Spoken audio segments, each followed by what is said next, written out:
اللہ پر توکل کی حدیں اس قدر وسیع کر لو کہ تمہیں یقین ہو جو تم نے مانگا ہے اللہ اسے اپنی شان کے مطابق بہترین کر کے تمہیں نواز دے۔ آج کی آزمائش تمہیں کل کے شکر کے لیے تیار کرتی ہے۔ زمین سے 7ویں آسمان تک تمہاری دعائیں سفر کرتی ہیں۔ جو ہے تمہاری چاہتیں وہ رب کی رضا سے ہی دل میں گھر کرتی ہیں۔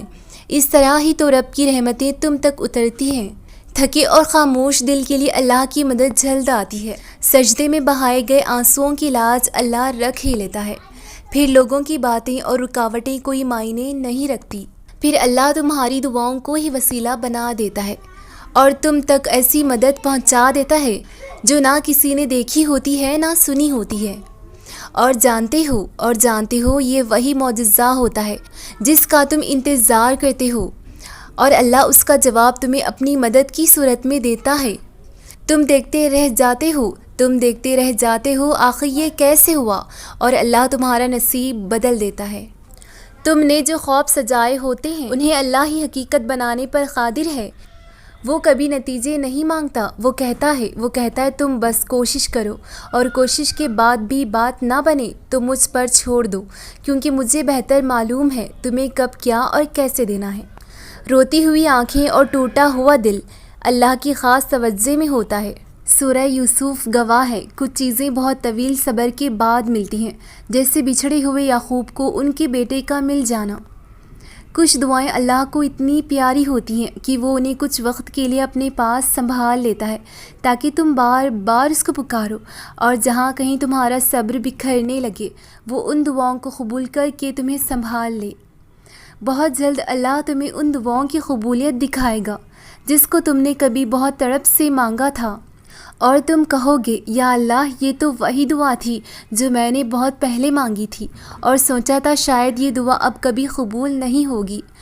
اور پھر اللہ فرمائے گا میں نے کہا تھا نا میرے بندے، میں ہر دعا سنتا ہوں، اسے سنبھال کر رکھ لیتا ہوں اور پھر بہتر وقت پر قبول کرتا ہوں جہاں سے تمہیں گمان بھی نہیں ہوتا۔ ٹوٹ کر گرنے کے بعد اللہ تمہاری پھر سے ایک نئی تخلیق کرتا ہے، ایسی تخلیق جس میں پھر سے ٹوٹ کر گرنا نہیں لکھا ہوتا۔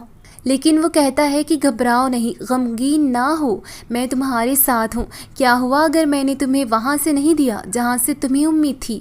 کبھی کبھی میں تمہارے لیے ایسی آزمائش کا انتخاب کر دیتا ہوں جس پر تم سوچتے ہو کہ یہ تمہاری برداشت سے زیادہ ہے، لیکن اس کے پیچھے چھپی تم میری مصلحت کبھی نہیں سمجھ سکتے۔ میں تمہیں تمہارے ارادوں میں تبھی ناکام کرتا ہوں جب میں تمہیں اپنی تدبیروں کے جلوے دکھانا چاہتا ہوں کہ میرے لیے کچھ بھی ناممکن نہیں ہے۔ وہ تو بس کہتا ہے تم اپنے حصے کی محنت کرو، باقی مجھ پر چھوڑ دو۔ اور جب تم اس یقین سے مانگتے ہو کہ میرے علاوہ وہ تمہیں کچھ نہیں دے سکتا، تو پھر میں بھی تمہیں تمہارے یقین سے بڑھ کر نوازتا ہوں۔ وہ جب دیکھتا ہے تمہیں زار زار روتے ہوئے، وہ جب دیکھتا ہے تمہیں تڑپ سے کچھ مانگتے ہوئے، وہ جب دیکھتا ہے تمہیں ناممکن کے باوجود بھی اس پر یقین رکھتے ہوئے، وہ جب دیکھتا ہے تمہیں صبر کی آخری حدوں پر بھی اس کا در کھٹکھٹاتے ہوئے، تب وہ تمہاری عرض سن لیتا ہے، تب وہ کن کہہ دیتا ہے۔ اللہ جب تمہارے نصیب میں انتظار یا صبر لکھتا ہے تو اس کا بہتر اجر بھی دیتا ہے۔ وہ تمہیں ہر اس مقام پر تھام لیتا ہے جب تمہیں سانسیں لینا بھی دشوار لگتا ہے۔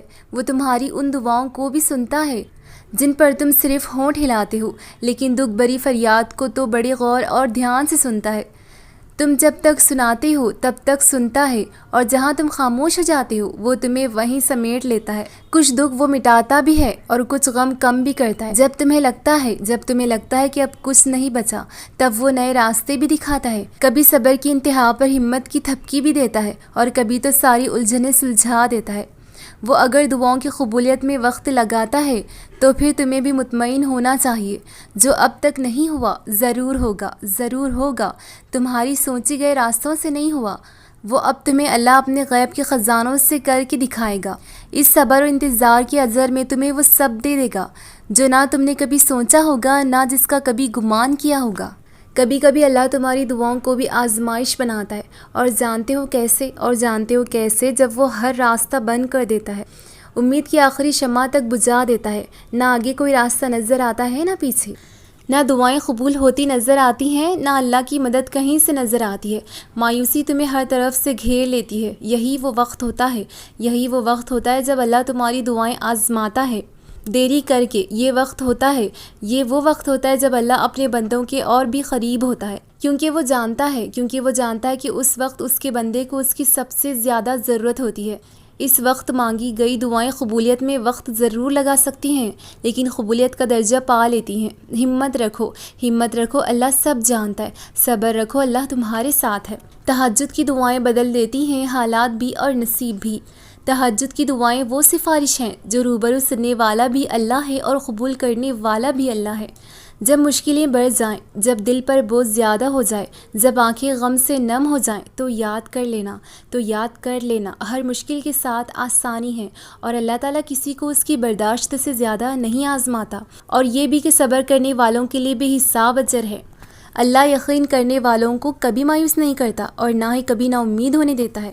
تمہیں کبھی لگے نا کہ اللہ کی طرف سے جواب نہیں آ رہا تمہاری دعاؤں کا، تو بھی یقین رکھنا رب پر، اور صبر کرنا۔ جو منصوبے اس نے تمہارے لیے سوچ رکھا ہے وہ تمہارے حق میں ہی ہوگا، اور بے شک اللہ تمہارے لیے بہترین فیصلہ کرنے والا ہے۔ تہجد میں مانگی گئی محبت کا اللہ مان ضرور رکھتا ہے، پھر چاہے تم اس سے اس کی محبت مانگو یا پھر کسی انسان کی۔